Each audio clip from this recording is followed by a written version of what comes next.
Neste último domingo foi o Dia Nacional de Prevenção e Combate à Hipertensão Arterial. As pessoas acometidas pelo problema estão no grupo de risco de sintomas mais graves para o coronavírus.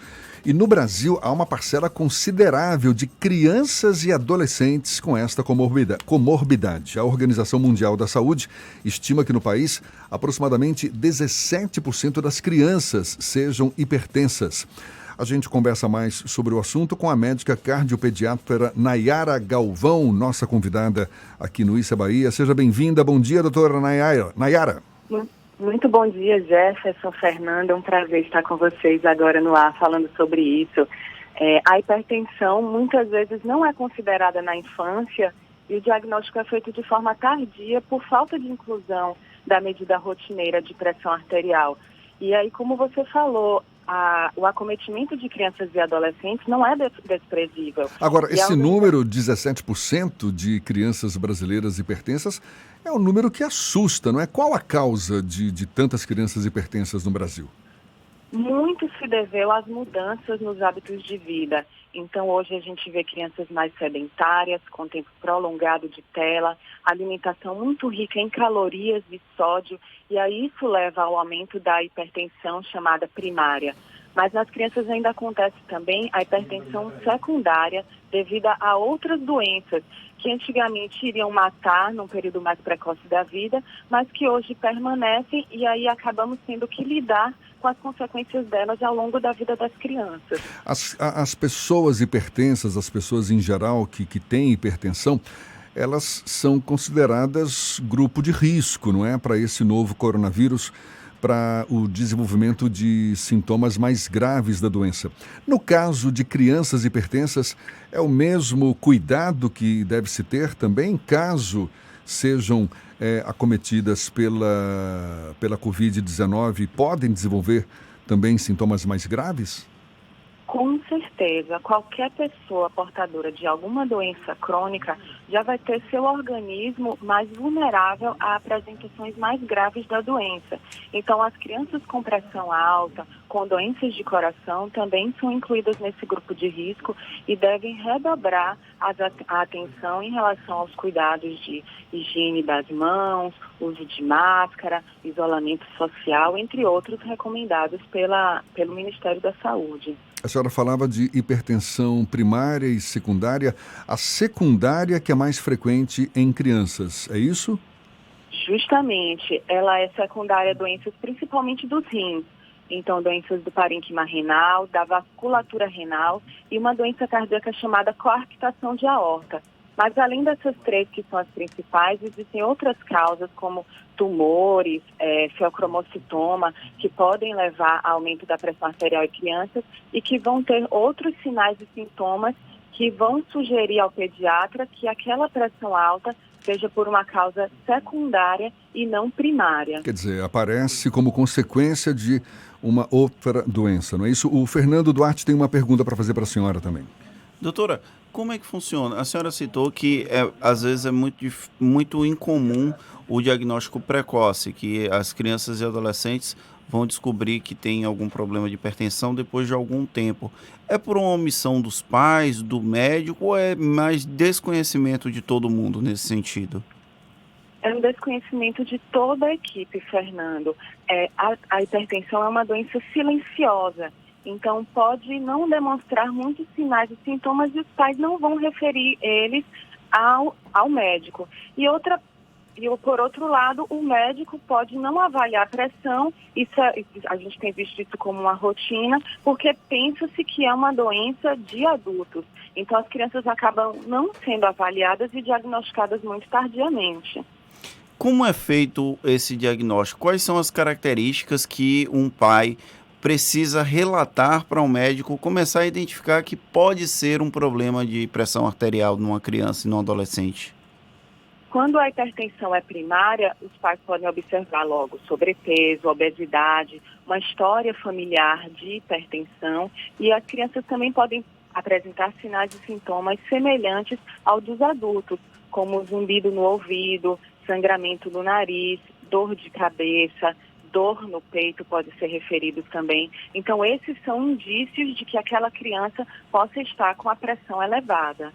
Quer dizer que quando a gente afirma que a hipertensão normalmente não oferece sintomas, existem esses sintomas que sinalizam uma possível hipertensão, dores no peito, dor de cabeça, tonturas. Exatamente, o sangramento do nariz. E no caso das crianças que têm uma hipertensão secundária, eles podem ter outros sinais também. Então, bebês que foram prematuros, que nasceram com muito baixo peso ao nascer, crianças que têm dificuldade de ganho de peso, que mancam, que as pernas doem às atividades físicas, podem sinalizar uma coarctação de aorta, por exemplo. Então, uma história bem colhida, uma conversa realizada de forma atenciosa com a família, já vai sinalizar que aquela criança pode ter a pressão arterial elevada. Qual é o tipo de tratamento para crianças e adolescentes? É o uso de medicamentos, como acontece com os adultos? Podemos sim usar medicamentos, a depender do grau de hipertensão, mas independente, uma vez feito o diagnóstico, devemos iniciar as medidas chamadas não farmacológicas, que são as mudanças do estilo de vida. Então, orientar sobre a redução da perda de peso quando indicada, a prática de atividades físicas aeróbicas, que deve ser realizada de 3 a 5 vezes por semana, por 30 a 60 minutos. A alimentação saudável, então, dar preferência aos alimentos naturais, evitar alimentos muito ricos em conservantes, em sódio. E isso aí vai valer por toda a vida, independente se a opção de tratamento foi o uso de medicamento ou não. E quando as crianças têm a hipertensão de causa secundária, o tratamento será voltado para essa doença principal. Muitas vezes é através de cirurgia, a depender da condição de base. Doutora Nayara, existe a possibilidade de cura dessa hipertensão em crianças, uma vez que, como a senhora mesma frisou, a maioria dos casos, a hipertensão é decorrente de outras doenças e, considerando a possibilidade de cura dessas doenças primárias, pode-se pensar também em cura da hipertensão em crianças?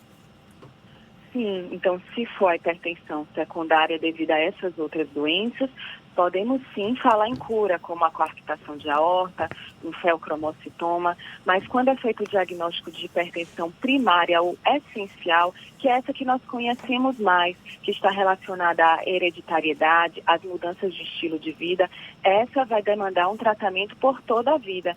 E apesar de pensarmos que é só os pacientes mais velhos que podem ter essa forma de hipertensão, desde os 6 anos de idade, as crianças já podem ser diagnosticadas com essa hipertensão primária, o que vai aumentar o risco cardiovascular na idade adulta. Então, temos que reforçar bastante a questão da modificação dos hábitos de vida, com alimentação saudável e prática de atividade física. O grande desafio, então, é mudar a cultura, seja a cultura de alimentação ou de prática de exercícios e atividades. Seria essa, então, o grande desafio para uma criança e uma adolescente que apresenta algum tipo de sintoma. Seria isso? Com certeza, Fernando. Isso é um desafio para nós como sociedade, porque essa mudança dos hábitos de vida vai prevenir não só o desenvolvimento de hipertensão arterial, mas também de outras doenças como diabetes, que nós vimos que também está muito relacionada a complicações a longo prazo e também coloca o portador no grupo de risco para formas graves do coronavírus. Então, isso deve ser levado para todas as pessoas, não só para as crianças e adolescentes. A senhora que está no dia a dia dos consultórios, tem aumentado o número de crianças e adolescentes com esse tipo de sintoma ou é uma constante que agora as pessoas começaram a prestar mais atenção? Não, tem aumentado mesmo, e isso aconteceu justamente por conta das mudanças dos hábitos de vida. Então, hoje nós temos visto muito mais crianças com sobrepeso, obesidade, as mudanças alimentares, crianças muito tempo em celulares, computador, e isso é que tem levado às mudanças no organismo. Então, isso vem acontecendo gradualmente, por isso que temos visto um aumento atualmente. Como é que tem sido a sua experiência, doutora Nayara, com essas crianças hipertensas agora em tempos de pandemia do novo coronavírus? A gente tem ouvido muito falar que pacientes de outras doenças têm evitado frequentar clínicas, hospitais, enfim. meio que interrompendo os tratamentos recomendados. A senhora tem identificado algum tipo de comportamento nesse sentido também? Sim, nós temos visto dificuldade das crianças em chegarem aos consultórios, pacientes que são atendidos no interior, onde a rede que atende a parte de cardiopediatria é mais restrita. Então, as orientações têm sido dadas pelos veículos de comunicação, através do Instagram, e nós não podemos afrouxar esse segmento, porque nós sabemos que eles podem ter complicações também por conta de suas doenças de base, e isso também vai levar à sobrecarga do sistema de saúde, da qual nós tanto falamos. Então, hoje tem sido oferecida a opção de telemedicina, que foi recentemente liberada pelo Ministério da Saúde, justamente para facilitar essa comunicação, evitando que essas famílias se desloquem e se exponham nas ruas, para que os pacientes se mantenham compensados e mantendo o uso regular das medicações quando indicado e tentando manter os hábitos de vida mais saudáveis, mesmo dentro de casa, com opções de exercícios em casa, através de internet. Então, é isso que nós temos orientado. Na pior das hipóteses, a senhora já falou que uma hipertensão pode evoluir para doenças cardiovasculares. No caso de crianças, na pior das hipóteses, quais as consequências mais graves caso não haja uma continuidade dos cuidados que devem ser dados para crianças hipertensas? Logo na infância, nós não vemos tão claramente essas consequências. Elas vão acontecendo a longo prazo. Se a pressão for muito elevada, eles podem ter alterações neurológicas agudas, acidente vascular cerebral e realmente evoluírem para uma complicação mais crítica. Mas, em geral, o que nós temos visto nessa hipertensão silenciosa são as complicações já na idade adulta, porém numa fase muito mais precoce da vida, com infartos, derrames, alteração na vasculatura dos membros, entre outras alterações. A gente estava comentando há pouco, não é? Essa hipertensão em crianças é algo que se revela muito como consequência de hábitos de vida, uma alimentação não adequada. Pela sua experiência, doutora Nayara, quais outros tipos de doença têm sido mais frequentes em crianças hoje e que historicamente não eram tão frequentes assim? Hoje nós já temos visto a questão da obesidade mesmo, que é feita um diagnóstico de obesidade, então isso tem surgido cada vez mais, a hipertensão arterial, crianças com diabetes, transtornos psiquiátricos também, crianças com ansiedade, depressão, déficit de atenção, isso tem sido visto cada vez mais e é fruto também da desconstrução das relações familiares, crianças cujos cuidados são terceirizados. Então, isso também tem chegado mais ao consultório. E aí, parte não só do pediatra, do cardiopediatra, mas de toda a equipe, estimular o autocuidado dessa criança, porque não vale apenas dizer o que ela deve fazer. Ela tem que entender também e encontrar uma rede de apoio favorável para que ela possa ter hábitos de vida saudáveis. Então, a escola é um parceiro nisso, os pais, os cuidadores e o médico também. Quer dizer, muitas vezes o médico tem que assumir um pouco lá do psicólogo também, até para lidar com esse tipo de situação, não é? Sim, com certeza. Nós temos visto muitos adolescentes com quadros de ansiedade e que acabam tendo compulsão alimentar, e aí isso vai refletir no sobrepeso, obesidade, hipertensão e vira uma cadeia. Então, realmente, a gente tem que tratar desse lado também, conversar, entender, porque não adianta só dar ordens, eles têm acesso às informações, eles sabem o que é o certo, o que é o errado, então cabe a nós, de forma consciente, empática, fazer com que eles compreendam a condição para assumirem os hábitos de vida mais saudáveis para garantir uma vida mais longeva. Para a gente encerrar, doutora Nayara, que recado a senhora deixaria para os pais no sentido de também ajudarem nesse processo de, enfim, de proteger as crianças da melhor forma possível e evitar que doenças que não eram tão comuns até então continuem surgindo? Os pais devem fazer o máximo para participar da vida dos seus filhos, levá-los regularmente ao pediatra. As vacinas devem estar em dias, as vacinas são formas de prevenir doenças graves também, tanto em populações sem doenças como nas populações com doença. Buscar praticar atividades físicas em conjunto, toda a família, isso estimula e trabalha não só a parte do corpo, mas a mente também da criança, e buscar sempre uma alimentação equilibrada dentro de casa para todos. Não vale só para um, tem que ser para todos. Tá dado o recado importantíssimo. Doutora Nayara Galvão, médica cardiopediatra, conversando conosco aqui no Issa Bahia. Muito obrigado pela sua disponibilidade, pela atenção dada aos nossos ouvintes e um bom dia para a senhora. Muito obrigada, bom dia.